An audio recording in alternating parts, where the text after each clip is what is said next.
गांव फतेहगढ़। कुल देवी देवता कौन है? कुल देवी देवता तो बड़पुर वाली माता ही, बस उनको ही पूछते हैं ऐसे। अच्छा, ऐसा किसको होता है कि छोटी छोटी बीमारी लगी ही रहती है घर में? कभी बुखार आ गया, कभी पैरों में दर्द, कभी हाथों में दर्द, कभी पेट में दर्द, ऐसा किसको होता है?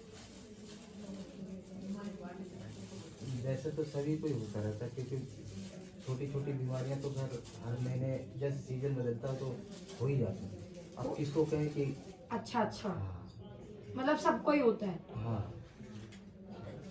माई बता रही है रात में कोई डरता भी है। कौन डर जाता है? मैं डर जाती आप डर जाते हो?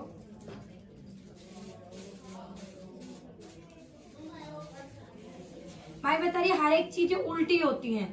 कोई काम करने लगते हो उल्टा हो जाता है, ऐसा होता है? होता है।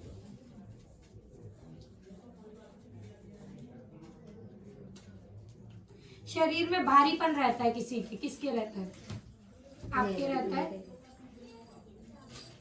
चिड़चिड़ापन, भारीपन, आपस में बनना, आपस में भी छोटी छोटी बात पे चिड़चिड़बाजी, ऐसा होता है?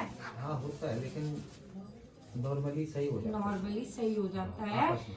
पर जो चीज होती है वो मैं आपका पुच्छा लेने आए हो, ठीक है? वो मैं आपको पुच्छा दे रही हूँ, ठीक है? जरूरी नहीं है कि वो नॉर्मली हो सकता है किसी नेगेटिविटी की वजह से हो रहा है, तभी तो मैं आपको बता रही हूँ। अगर नॉर्मली होता तो मैं आपसे पूछती भी नहीं। समझ रहे हो आप?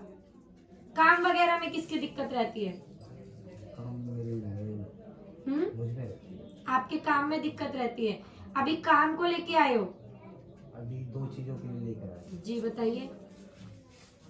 पहली इनकी है कि 2-3 महीने चढ़ जाते हैं तो खराब हो जाता अच्छा है। ठीक है, दूसरा उनका तो मैं अभी बताऊंगी आपको, क्योंकि उनका जो मैंने ऑब्जर्व किया उनके साथ में दिक्कत है, जिसकी वजह से उनका शरीर भी हैवी रहता है, भारी रहता है, ठीक है? जिस चीज को आप समझ नहीं पा रहे, नहीं ठीक है? उसी की वजह से उनका मिसकैरेज भी होता है। माई बता रही है कि चौराहे से उनके साथ चीज लगी हुई है, ठीक है? जिसकी वजह से उनको मिसकैरेज वगैरह, शरीर में दर्द, कभी कुछ कभी कुछ कभी कुछ उन्हीं को लगता है। अभी मैंने जो थोड़ी देर पहले बोला ना आपको बीमारी का, अब आप हाँ हाँ करोगे, नहीं, ऐसा ना मुझ में भी कई बार वो चीज अलग है। हाँ। पर जो चीज हैवी होना, शरीर भारी रहना, डर जाना, कई बार ऐसा लगता है किसी ने दबा दिया, रात को सोते समय होता है ना ऐसा। हाँ। दिन में भी डर जाती हूँ। दिन में भी डर जाती है, तो ये इनके साथ में नेगेटिविटी है, जिसकी वजह से ये दिक्कत हो रही है, ठीक है?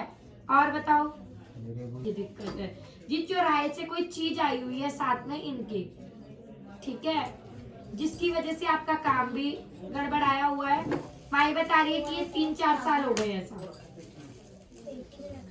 वैसे तो 3-4 साल नहीं, मैं 15 साल से काम के चक्कर में काम के चक्कर में कह रही 2 हूँ मैं। महीने 6 महीने करता हूँ। इनकी दिक्कत की कहती हूँ, हाँ इनकी दिक्कत। इनकी दिक्कत की कह रही हूँ, 3-4 साल हो गए इनको ये दिक्कत होती है। मैं काम की नहीं कह रही, काम का तो मुझे पता है आपका शुरू से ही अप डाउन चल रहा है ना?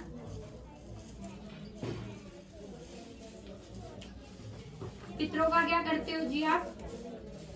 पितरों को खाना खिलाते हैं। खाना खिलाते हैं। अच्छा, पितृ कौन है आपके? आपको पता है कितने पितृ हैं आपके? ये तो मुझे भी नहीं पता, लेकिन उनका नाम लेके कह देते हैं, जो भी भूले भटके अपने माता पिता को, आप दादा तक के तो जानता हूँ मैं। अच्छा, माता पिता पितृ होते हैं? अब मुझे तो इतनी जानकारी नहीं है। जो घर में अनमैरिड गया होता है ना, उनको पितृ बोलते हैं, ठीक है जी? माता पिता बुजुर्ग होते हैं, उनके नाम का, बड़ेों के नाम का निकलता है, वो जब कनागतें आती हैं जब निकलता है, ठीक है? या अमावस पे भी आप बड़ों के नाम का निकाल सकते हो, ठीक है? पर जो पितृ होते हैं वो आपको पता ही नहीं होते क्या? आपने पितरों का तो कभी कुछ किया ही नहीं। हाँ, इनके भाई जो कुवारे मरे ना उनके। पता कि मुझे इतनी जानकारी नहीं कि पितृ इनको कहते हैं। पितृ कहते हैं जो अनमैरिड गए हुए हैं, ठीक है जी? और माई बता रही है आपके यहाँ 2 हैं जो अनमैरिड गए हुए हैं, ठीक है जी? 2 है ना? तो आपके 2 पितृ हैं, उनका नाम लेके आपको खाना देना होगा अमावस वाले दिन, तब जाके आपकी चीजें ठीक होंगी, नहीं तो ये चीजें बिगड़ेंगी आपकी। वो पितृ दोष, आपको पितृ दोष लगा हुआ है, ठीक है, आप बड़ों के नाम का तो कर रहे हो पर पितरों के नाम का कुछ नहीं कर रहे हो। ठीक है जी, तो इनका पितरों वाला कार्य